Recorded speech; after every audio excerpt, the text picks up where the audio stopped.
मैं चाहता हूं कि तुम पाटलिपुत्र से चली जाओ, सदा सदा के लिए अपने राज्य।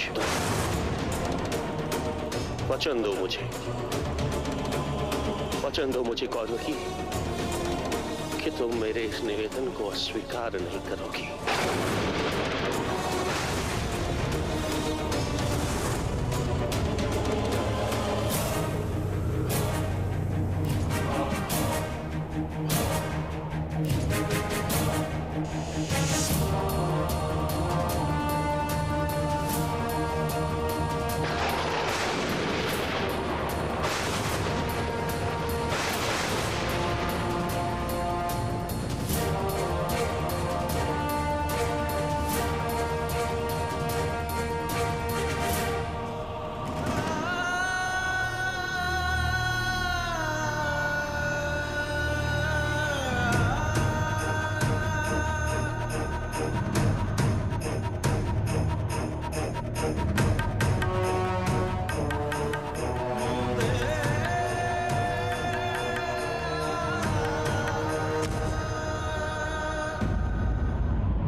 क्या कहा अशोक ने?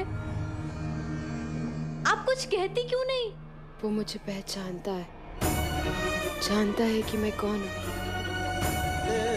सच? उन्होंने कहा आपसे? उन्होंने स्वयं कहा कि वो आपको पहचानते हैं? कहने की आवश्यकता ही नहीं पड़ी, मैं जानती हूँ। आज मेरे अशोक ने उसके प्रेम अपनी कौरवकी से बात की है और वो ये जानता है। किंतु अशोक तो कभी ये प्रकट ही नहीं करना चाहता था। कैसे? आपको कैसे पता है? कैसे पता है आपको कि वो आपको पहचानता है?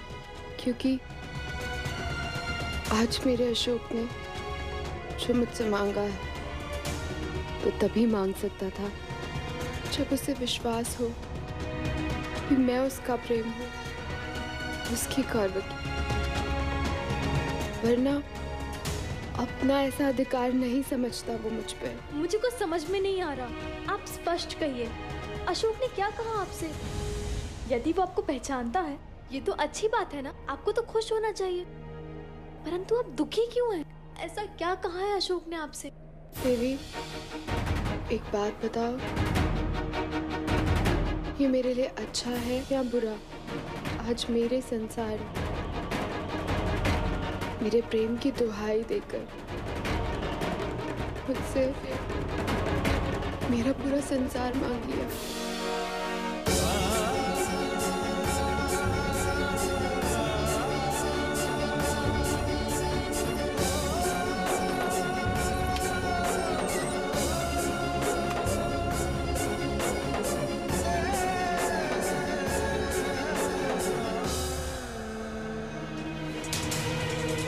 ये आप क्या कर रही हैं?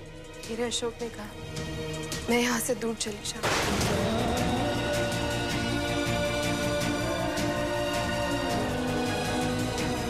काकी, काकी, काकी, वो कौन?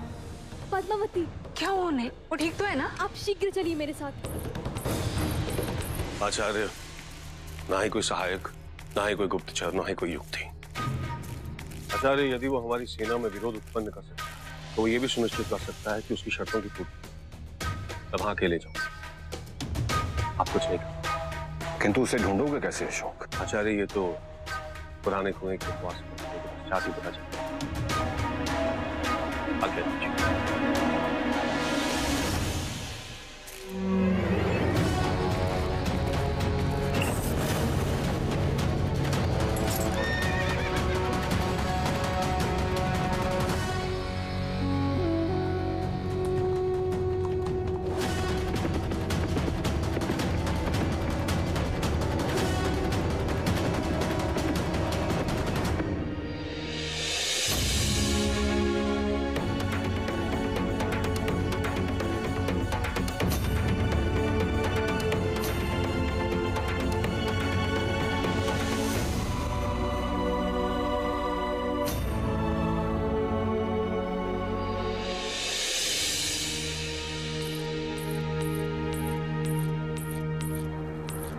देवी ने कहा आप जा रही हो।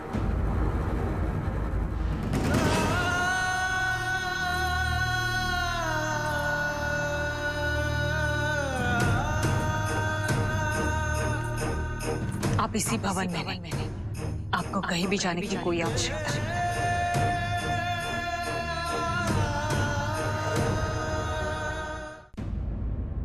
क्या आप जानती हैं मैं आपके पुत्र से प्रेम करती हूँ। मैं चाहती हूँ कि आप भी मेरी पुत्र की पत्नी बनो। प्रतियोगिता आरंभ होने से पूर्व ही जान गई थी आप ही मेरे पुत्र के लिए योग्य पत्नी हो।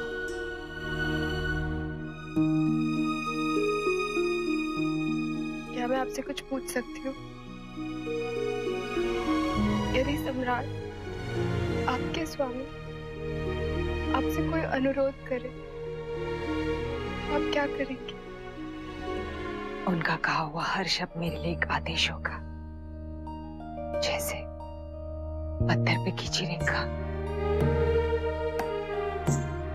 जिसे मैंने अपना पति स्वीकार किया है, जिसे मैंने अपना सब कुछ मान लिया, उसकी इच्छा है कि मैं यहाँ से चली जाऊं। हम जिससे प्रेम करते हैं अपने आप से भी ज्यादा, यदि वो हमसे कोई त्याग करने को कहे तो अपना दुख अपनी पीड़ा कहाँ से सुन रहती है। और हम प्रेम करने वाले अपना सब कुछ न्यौछावर कर देते हैं प्रेम के नाम पर। मैंने तो वचन दे दिया है।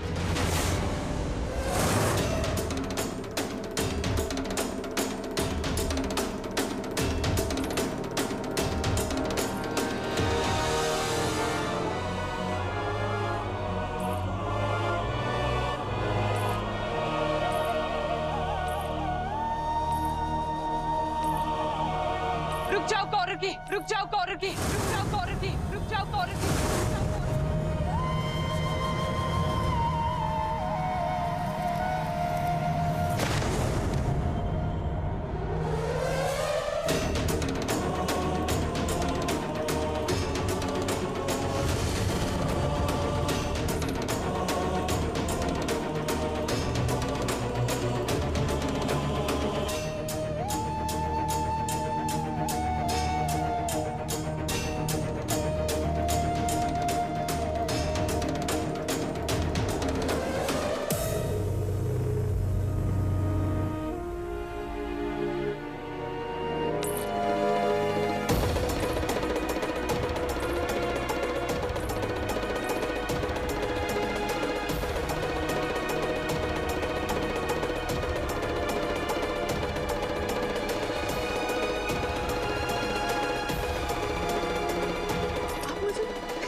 कैसे? माँ मैं अशोक की उसकी आंखें ना पड़ सको, ऐसा नहीं हो सकता। और मैंने देखा है उसकी आंखों आपके लिए कितनी विशेष है आप उसके लिए। पद्मावती को बहुत चोट पहुंची है माँ, आप चलिए। लेकिन कैसे? माँ इस समय प्राथमिकता उसके प्राण बचाने की। आज मैंने देखा है कि हमारे पास समय बहुत कम है। काकी, अब आप ही इन्हें रोक सकती हैं। बिल्कुल अपने चंड की तरह हैं, आवेगशील, समझ से परे। अशोक ने कहा नहीं कि बस चल दी। उचित कह रही है देवी, आपको कहीं जाने की आवश्यकता नहीं।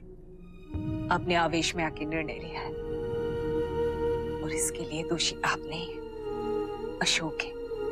और मैं ये भी सब ठीक कर दूंगी। किंतु माँ, मैंने अशोक को वचन दिया, यदि उसे अपना लक्ष्य पाना है तो मुझे अपना लक्ष्य भूलना होगा। मैं अशोक को दिया हुआ वचन कभी नहीं तोड़ सकती। पर मैं तो तोड़ सकती हूँ ना, माँ हूं मैं उसकी और मुझे पूरा अधिकार है।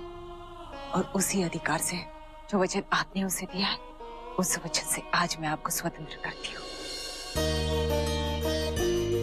जिस उद्देश्य हेतु अशोक ने आपको जाने के लिए कहा, मैं चाहती हूँ उसी उद्देश्य हेतु आप उसके साथ रहो। अखंड भारत के स्वप्न को साकार करने की उसको आवश्यकता होगी आपकी। वो भले देख न पाए पर मुझे इसमें कोई संदेह नहीं कि उसके संघर्ष में, उसके युद्ध में आप उसकी ढाल कर रहे हैं।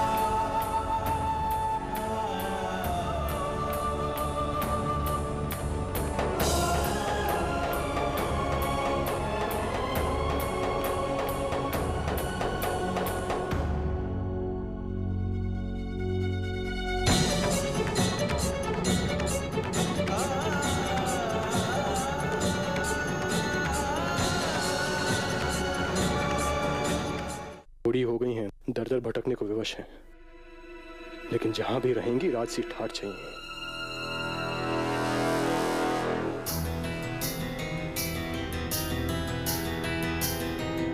अब इन्हें इस कमरा में पहुंचाओ श्यामा। ये किसकी वस्तुएं हैं भैया? किसी की भी हो, तुम्हें इससे क्या है?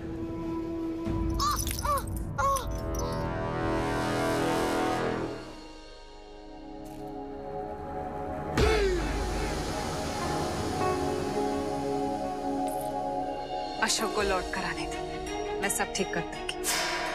तुम्हें आराम करना चाहिए, फिर चिंता मत करो।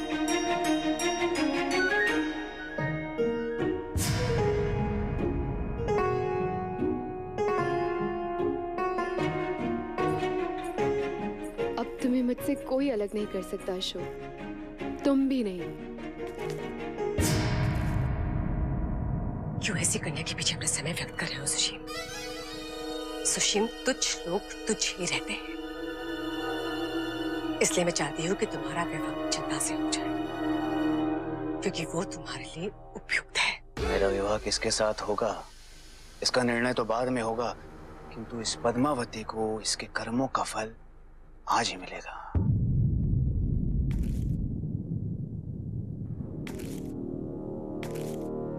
ये सुशीम ने गुस्से में आकर कौरविकी के साथ कुछ भी कर लिया तो बहुत बड़ी कठिनाई हो जाएगी।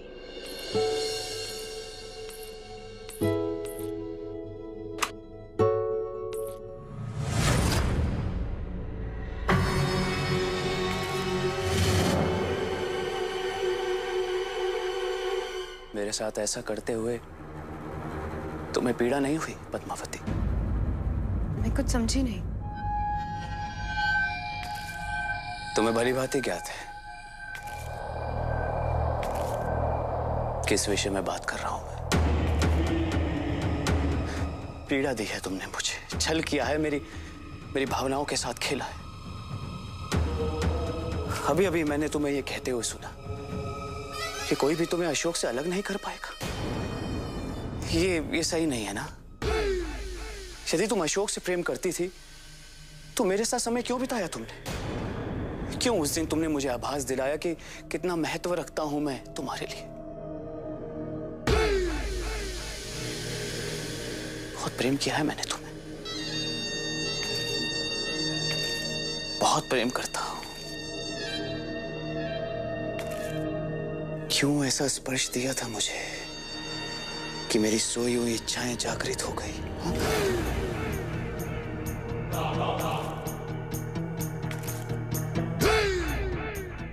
अपनी कामनाओं के वशीभूत हो गया मैं।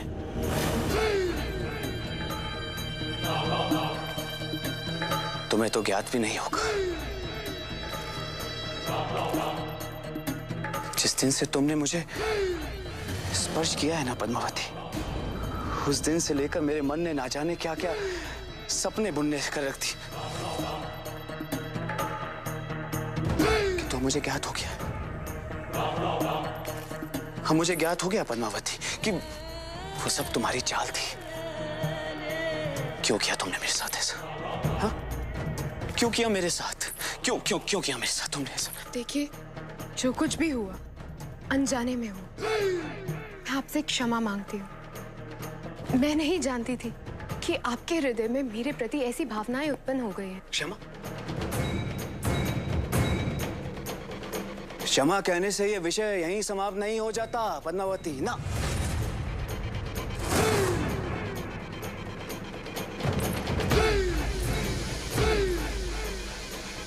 चूक हुई है तुमसे, इसका दंड तो तुम्हें मिलेगा ही, और सुंदर दंड मिलेगा तुम्हें, जिससे मेरे मन की प्यास बुझेगी और तुम्हारे तन की भूख को भी।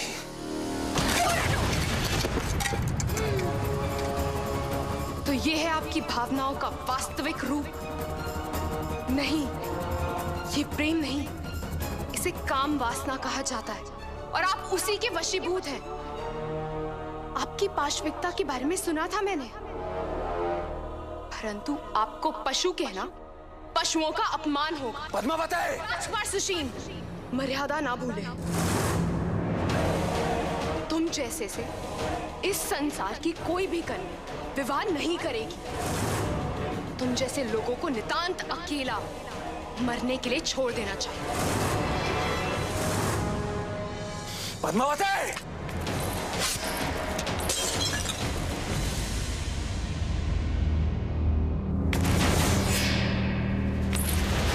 मुझे अबला जानकर अपनी वासना पूर्ति का प्रयास करने का परिणाम सोच लो सुशील। दानवों का संहार दुर्गा ही करती है। सुशील, क्या हो रहा है?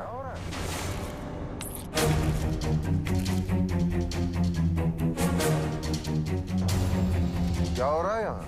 वो पिताजी, मैं राजकुमारी का स्वास्थ्य जानने आया था, किंतु ये चौंक गई, घबरा गई और उससे टकरा गई तो वो कलश गिर गया। उसी की ध्वनि थी। जी, अब मैं ठीक हूँ। मुझे एकांत चाहिए। अवश्य अवश्य, आपके स्वास्थ्य के लिए लाभदायक है एकांत। चलें पिताजी।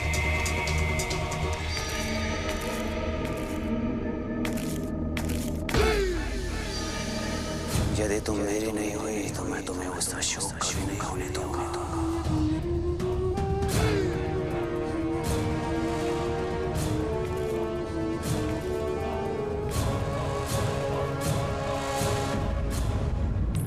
चंदा, सुशील को चोट लगी है, उसके हाथ से बहुत रक्त बह रहा है। क्या तुम्हारे पास कोई औषधि है? क्या? पर उन्हें चोट कैसे लगी? मैं अभी कोई औषधि लेकर आती हूँ।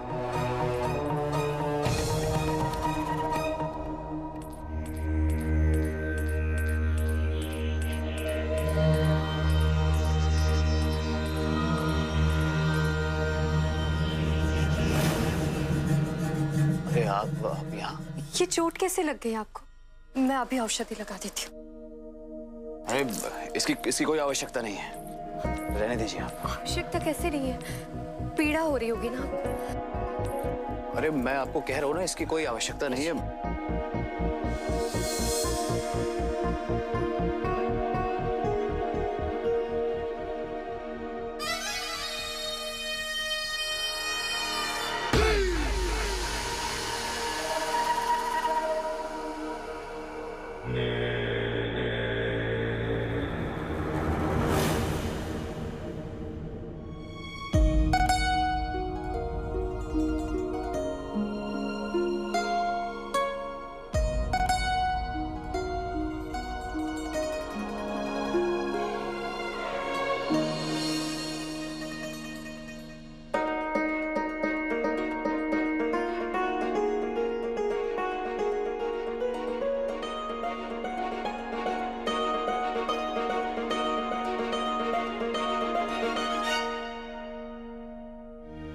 मैंने औषधि लगा दी है, घाव शीघ्र ही भर जाएगा।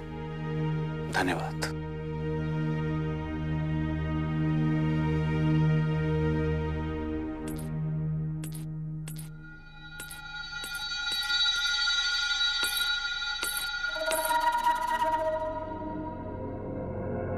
ऐसी कन्या की ही आवश्यकता है तुम्हारे जीवन में, जो तुम्हारा घाव भर सके, न कि तुम्हें चोट पहुंचाए। पद्मावती ने मेरे अहम को चोट पहुंचाई है माँ, उसे दंड तो मैं अवश्य दूंगा। जब विराट के कुएं से अशोक नहीं, उसका शव आएगा।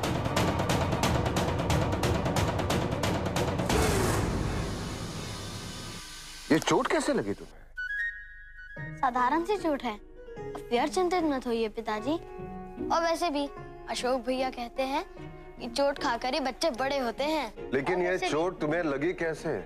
भूलवश मैं सियामक भैया से टकरा गया था और उनके हाथ में पोटली थी जो उनसे छूटकर नीचे गिर गई थी। उसमें रखे सुगंधी स्त्रियों के वस्त्र और श्रृंगार की सामग्री भी थी। मैंने उनसे पूछा कि ये वस्तुएं किसकी हैं, परंतु उन्होंने क्रोध में आकर मुझे धकेल दिया। सियामक का यह व्यवहार अक्षम्य है।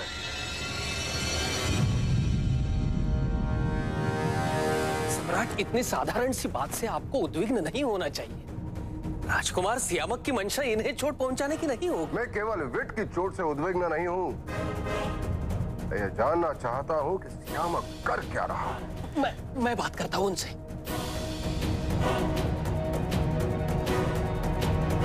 अगर महाराज ने सियामक का पीछा किया तो आज राजमाता हेलेना जिंदा है, ये सच सबके सामने आ जाएगा।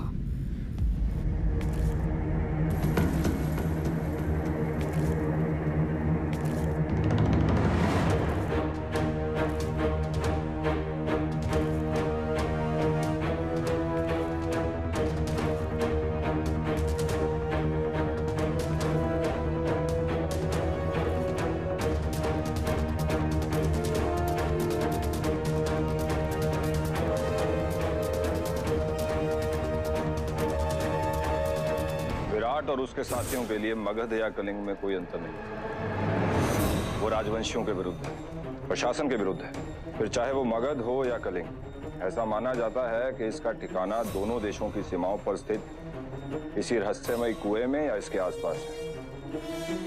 आज तक कोई भी इस कुएं के तल तक नहीं पहुंच सका है। इस कुएं को लेकर अनेकों कहानियां हैं। कुछ लोगों के लिए ये मृत्यु का कुआं है, कुछ लोग इसे दूसरे लोक का द्वार कहते हैं।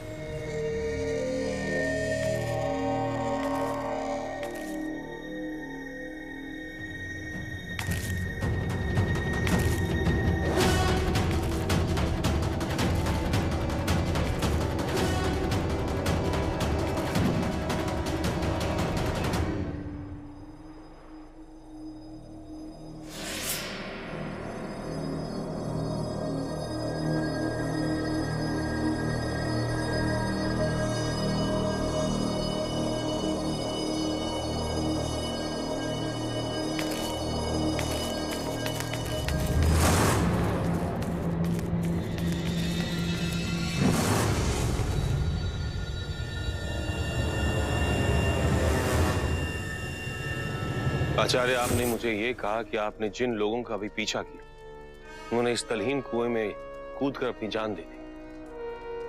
आपने कभी भी उनके शव को ढूंढने का प्रयास नहीं किया? यदि अंदर कुछ और हुआ तो? हमने भी ऐसे ही सोचा था और हमारा एक सैनिक कुएं के अंदर गया भी था।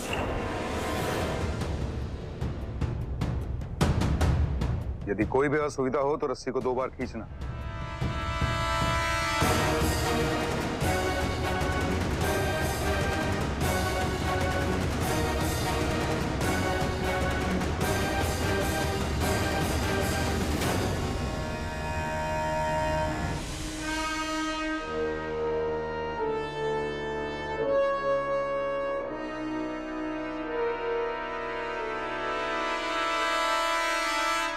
आचार्य, 100 गज रस्सी नीचे जा चुकी है और अभी तक कोई संकेत नहीं।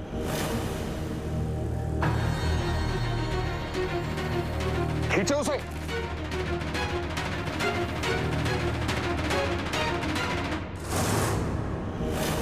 इसका संकेत ये है आचार्य कि हमें कुएं का रहस्य ज्ञात करने का प्रयास नहीं करना चाहिए। आज तक जो भी उस कुएं में गया है कभी वापस नहीं आया। इस तलहीन कुएं की गहराई को ज्ञात करने के पश्चात न जाने मुझे क्या प्राप्त होगा, परंतु बिना प्रयास किए रहस्य ज्ञात भी नहीं होगा।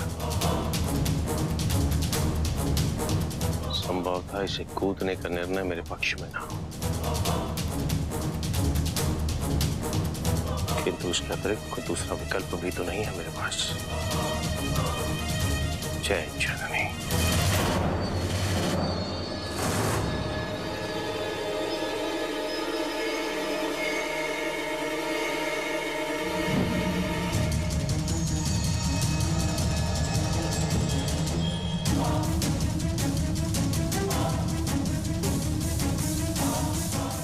For more updates, log on to colorstv.in.com. Like us on facebook.com/colorstv. Follow us on twitter.com/colorstv. For more updates, log on to colorstv.in.com.